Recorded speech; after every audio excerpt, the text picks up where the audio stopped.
Our text for discussion today, here in Matthew 6, verse 33, contains two parts. Unser Text für heute aus Matthäus 6, Vers 33 enthält zwei Gedanken. Erstens, was wir tun sollten, wenn es dort heißt, so fahrt denn fort, zuerst das Königreich und seine Gerechtigkeit zu suchen. Und zweitens, was Jehova tun wird. Und alle diese anderen Dinge werden euch hinzugefügt werden. Denken wir sorgfältig über diese Worte nach. Tatsächlich schulte Jesus seine Jünger in ihrer Lebensweise, etwas drastisch zu ändern. Was? Lesen wir Vers 31. Er sagt, darum macht euch nie Sorgen und sprecht, was sollen wir essen? Oder was sollen wir trinken? Oder was sollen wir anziehen?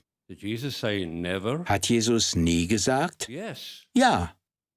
Doch eigentlich machen wir genau das. Wir machen uns Sorgen über unser Leben und Jesus weiß, dass es bei den meisten Menschen so ist.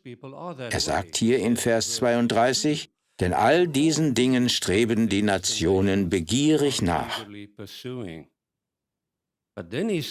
Doch dann sagt er, euer himmlischer Vater weiß, dass ihr all diese Dinge benötigt.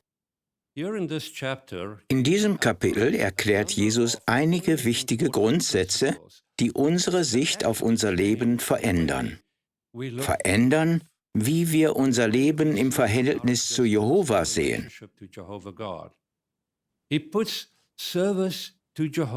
Jesus stellt den Dienst für Jehova an die erste Stelle, ungeachtet unserer Umstände.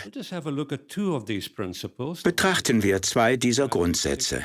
Den ersten finden wir in Matthäus 6, Vers 24. Hier sagt Jesus, niemand kann ein Sklave zweier Herren sein, denn entweder wird er den einen hassen und den anderen lieben, oder er wird sich zu dem einen halten und den anderen verachten. Ihr könnt nicht Sklaven Gottes und des Reichtums sein. Es ist einfach nicht möglich. Manche haben es versucht, sind aber gescheitert. Satan versprach Jesus, ich gebe dir Reichtum. Ich werde dir alle Königreiche der Welt und ihre Herrlichkeit geben. Natürlich lehnte Jesus das ab. Warum? Er wusste, was es ihn kosten würde. Was war das? Anbetung. Er hätte seine Anbetung aufteilen müssen, was unmöglich ist. Er wusste, er kann nicht Jehova und dem Reichtum dienen. In Vers 21 sagt Jesus, denn wo dein Schatz ist, da wird auch dein Herz sein. Den zweiten Grundsatz finden wir in Vers 25. Deswegen sage ich euch, hört auf, euch Sorgen zu machen, um eure Seele über das, was ihr essen oder was ihr trinken werdet, oder um euren Leib über das, was ihr anziehen werdet.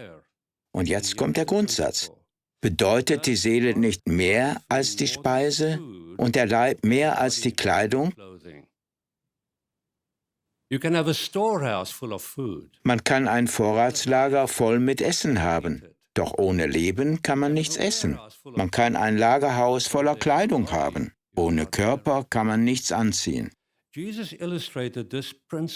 Jesus veranschaulichte diesen Grundsatz sehr schön in Lukas. Lesen wir zusammen Lukas 12 ab Vers 16. Darauf redete er in einem Gleichnis zu ihnen, indem er sprach, das Land eines gewissen Reichen lieferte einen guten Ertrag. Demzufolge begann er bei sich zu überlegen und sagte, was soll ich tun, nun, da ich keinen Raum habe, wohin ich meine Ernten einbringen könnte?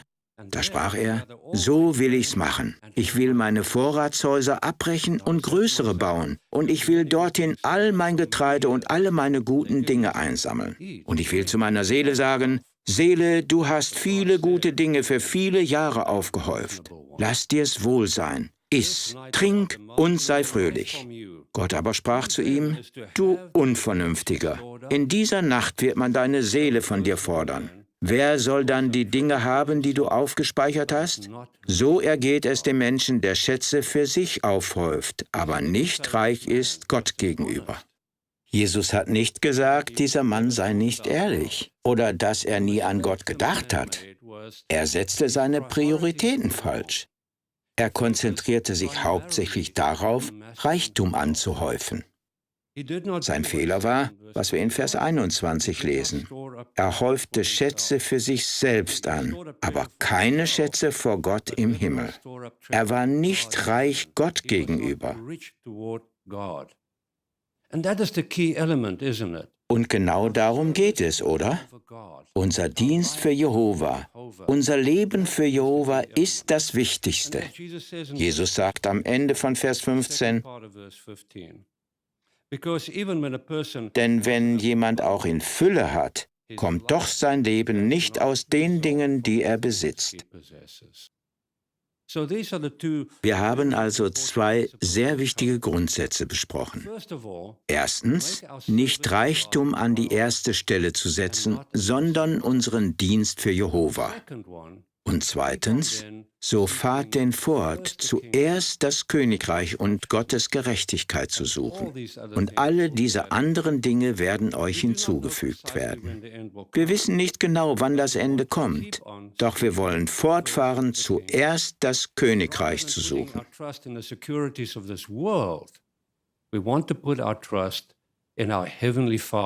Wir vertrauen also nicht auf die Sicherheiten dieser Welt, sondern vertrauen unserem himmlischen Vater.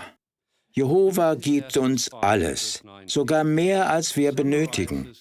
Prediger 5, Vers 19 fasst unsere Überzeugung schön zusammen und bestätigt die Aussage.